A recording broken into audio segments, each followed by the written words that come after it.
Hello everyone, welcome back to my channel. I'm Arifin. Today I want to take you on a century of this cultural the journey of the northern coast of the Central Java, Indonesia.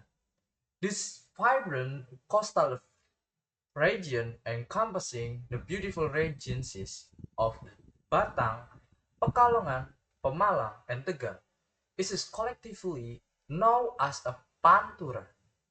In Indonesia, the conclusion of the holy month of the Ramadan is celebrated with Idul Fitri, commonly known as Eid.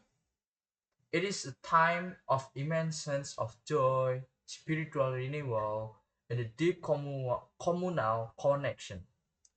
While Eid is celebrated by millions of Muslims across the globe, Javanese culture has infused this Islamic holiday with a very specific, deeply rooted culinary ancor, a dish called opor ayam. To an outsider, the meat look like a simple bowl of the chicken soup or the mild curry. But in our culture, opor ayam is a very heartbeat of the festive season. Today we will explore the history, the social fabric, and the philosophical values and the traditional community games that turn this simple meal into the profound celebration of humanity. To truly understanding why the opor ayam hold such as a sacred place on our eight dining table, we have to look back at the history of the Javanese northern coast. For the centuries, the Pantura region was a bustling hub for international maritime trade. Ships for India, China, the Arabian Peninsula, and Europe docked at our port. As the result, our local culture became a beautiful tapestry of the mixed influences, and this is perfectly reflected in our cuisine. Opor ayam is a master class in culinary fashion. It the feature tender chicken, piece simmered slowly in the rich coconut milk, infused with the fragrant paste of the local spices, lemongrass, galangal, coriander, cumin, cattle nuts, and the toads of the tamarind. The technique of the using heavy coconut milk and aromatic spices show the clear influence from the Indian curries, adapted perfectly to utilize the abundant coconut trees lining our tropical coast. Socially, socially, the preparation of this dish is just important as eating it. It is centered around a massive cultural phenomenon called Mudik. Every year, millions of the people working in a big city migrate back to their hometown in the Batang, Kalongan, Malang, and Tegal. On the night before the eighth, known as the Takbiran, the kitchen becomes the liveliest room in the house. The grandmother, mother, aunt, and the children gather to peel shallot, crush lemongrass, and stir massive pots of the opal. It is an intergenerational bonding experience that marks the official return of the family.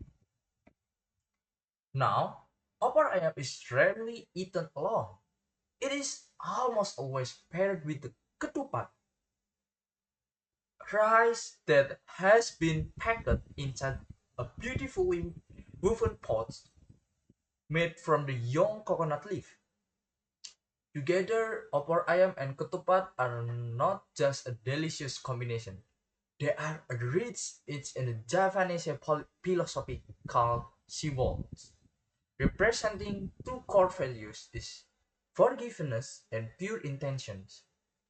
In the Javanese philosophy, The word ketupat is acronym for ngaku lepat, which is translated to admitting one mistake, as well as laku papat, which means four action associated with the Eid celebration.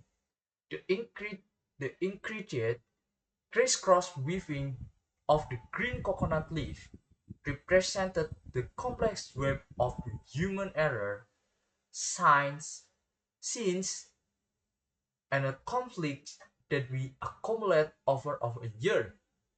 However, when you cut open the ketupat, you find perfectly white, solid cooked rice inside. This is symbolizes the purity of the human heart after a month of fasting and self-restraint. When we pour the rich, savory broth of the opor ayam over the ketupat, it creates a perfect harmony. In our local language, the word opor sounds similar to the Javanese phrase apura, which means forgiveness.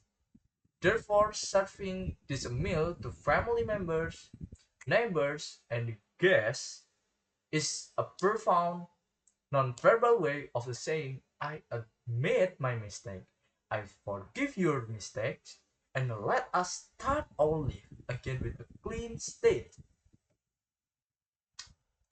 Because this dish is so deeply symbolic, it can easily lead to misunderstanding for international visitor. If a foreigner walks into a traditional restaurant in Tegal or a Pekalongan on a regular day, they might see opor ayam on the menu. It try it it and think, okay, this is nice, mild curry. It's comforting, but what is a big deal? The misunderstanding here lies in viewing opor ayam merely as a biological fuel or the standard menu item. To truly experience it, you have to understand the context of the time. If you buy opor ayam on the random Thursday in the middle of the year, it's just a food. But on the morning of the Eid, after the communal morning prayer, it transforms it into a sacred ritual. For a Javanese family, skipping opor ayam on the 8th morning would feel exactly like skipping the roast turkey on the Thanksgiving or omitting cake, a cake from a birthday celebration. The emotional weight, the nostalgia of the childhood, and the memory of the ancestor are all cooked into that specific holiday pot. It is not just about the taste, it is about the emotional atmosphere of the home. To help our international audience relate to this, let us to compare this Javanese age traditional with a well-known Western holiday, Thanksgiving in the United States. At the first glance, they share striking similarities, but the traditional resolve around a major annual homecoming where the transporting network are pushed to their limits as the people rush back to their families. But the celebration are the anchored by the specific poultry dish, turkey in the America, and the chicken in our opor ayam, but even highlight the beauty of the sitting around a crowded table, sharing food and catching up with a loved one you haven't seen in the month. However, if we look beneath the surface, the core cultural values differ slightly. Thanksgiving is deeply rooted in the concept of gratitude, giving thanks for the autumn harvest and the blessing of the past year. Uh, but on the other hand, the Javanese Eid feast is anchored primarily in the reconciliation, spiritual purification, and community solidarity. While the Thanksgiving is celebrated on the fixed National Thursday every November, Eight follow eight follows the lunar calendar. shifting by about 10 to 11 days every year. Yet, no matter what season it lands on, the commitment of the community to unite and the cook remains absolutely unshakable. The celebrate the celebration of the Eid along the Pantura Post extend far beyond the dining table. Once the morning meals are finished and everyone has asked for the forgiveness, the atmosphere shifts outside into the neighborhood of the Pemalang, Batang, and surrounding the village to burn off the energy from the heavy coconut milk. The community organized traditional games. One of the most beloved games is the Gobak Sodor.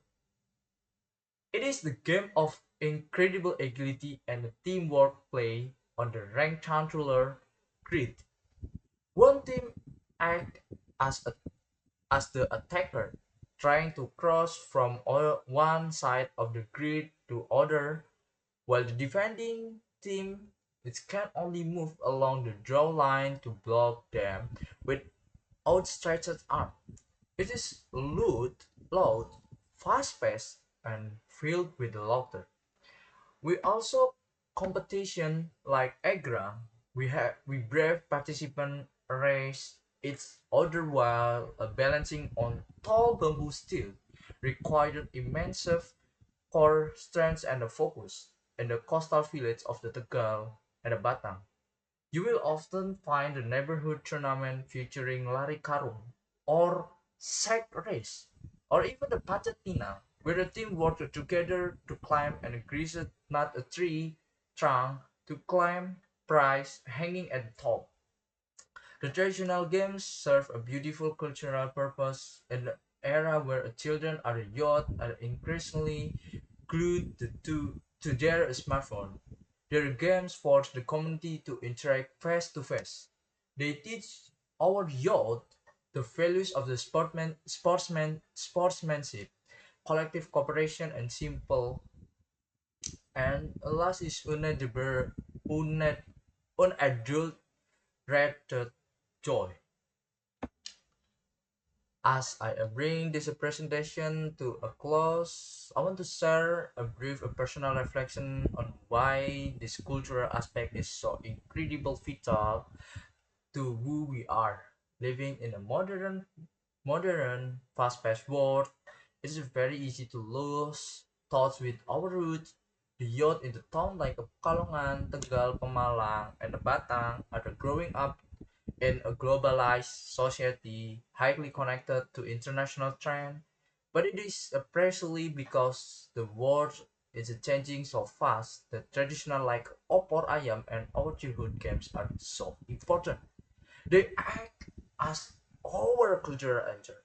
Every time I smell the aroma of the lemongrass and the coconut milk wafting from the kitchen on the 8th eve, I'm instantly connected to my parents, my grandparents, and the generation of the Japanese people who stood over those seven spicy centuries ago.